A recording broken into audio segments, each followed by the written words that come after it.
अभी अभी हाईकोर्ट से हमें सूचना मिली है कि संत रामपाल जी की वहां से जमानत हो गई है। इस एक ही केस में जमानत नहीं थी, बाकी सभी केसों में जमानत पर है और इसमें भी काफी कस्टडी होगी और ऑनरेबल हाईकोर्ट की मेहरबानी है कि उन्होंने जमानत ले ली है। अभी एक ही केस बाकी रहता है, बाकियों में सब फैसले हो चुके हैं। तो कितने साल से जो अब संत रामपाल जी बाहर आएंगे और लगभग कितने केस अभी पेंडिंग है या टोटल कितने केस हैं? हिसार में तो ये एक ही केस पेंडिंग है, बाकियों में सब किसी में जमानत हो चुकी है, किसी में एक्विटल हो चुका है, सिर्फ एक केस की ट्रायल चल रही है।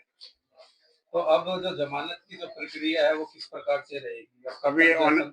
अभी ऑनरेबल हाईकोर्ट से आदेश आएंगे, उसके बाद यहाँ से जमानत के बॉन्ड भरे जाएंगे, जेल में भेजे जाएंगे, उसके बाद उनको वेरीफाई करने के बाद फिर जमानत पर वहाँ जेल से रिहा किया जाएगा।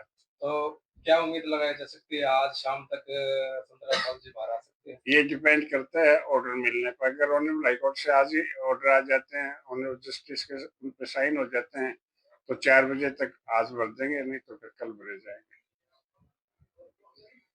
तो सर थोड़ा मामला बता दीजिए, क्या कुछ मामला पे जो ये मामला क्या था? मामला तो बड़ा गहरा है ये, क्योंकि इसमें कुछ भी नहीं था, लेकिन एडमिनिस्ट्रेशन ने काफी एलिगेशंस लगा के इसको इतना वो बना दिया, देशद्रोह भी लगा दिया, मर्डर भी लगा दिए थे, लेकिन ऐसा कोई मामला महाराज जी के खिलाफ नहीं थे। देखिए, संत रामपाल के खिलाफ कई फॉल्स मुकदमे दायर किए गए थे। ये 18 और 19 नवंबर 2014 की घटनाओं से रिलेटेड है और इस मामलों में 5 एफआईआर्स थी, जिसमें 2 एफआईआर्स में तो सब लोगों को पहले ही एक्विटल मिल चुका था, एफआईआर 426 और 27। 2 एफआईआर में कन्विक्शन हो गई थी, एफआईआर 429 और 30, जिसके अंदर ऑलरेडी सस्पेंशन ऑफ सेंटेंस यानी कि बेल मिल चुकी थी संत रामपाल को सितंबर 2025 में। एक आखिरी मामला बचा था जिसमें यूएपी और काफ़ी धाराएं गलत लगाई हुई थी उन पे, और करीबन 900 लोगों पे अलग अलग धाराएं लगाई थी, 900 अक्यूज थे उसमें। उसके अंदर अंडर ट्रायल मामला पिछले 2016 से चल रहा था, यानी कि करीबन पिछले 10 सालों से, और वो पिछले करीबन 12 सालों से जेल में थे उस मामले में। उसमें आज फाइनली जाके उनको बेल मिली है।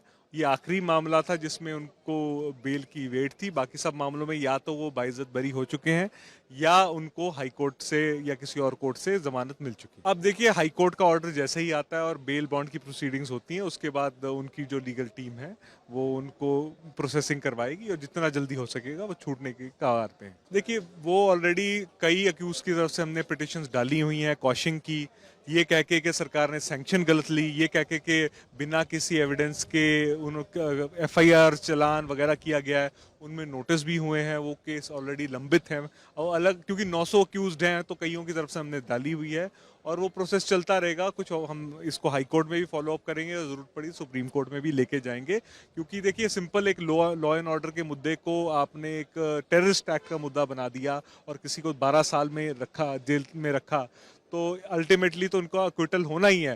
पर ये जो प्रताड़ना उनको और उनके साथ जो लोग थे उनको सहनी पड़ी, उसके लिए जो भी लीगल रेमेडीज होगी उनको ज़रूर हम इस्तेमाल करेंगे और जो भी कानून के अंदर हमारे पास सॉल्यूशंस होंगे उनको देखेंगे।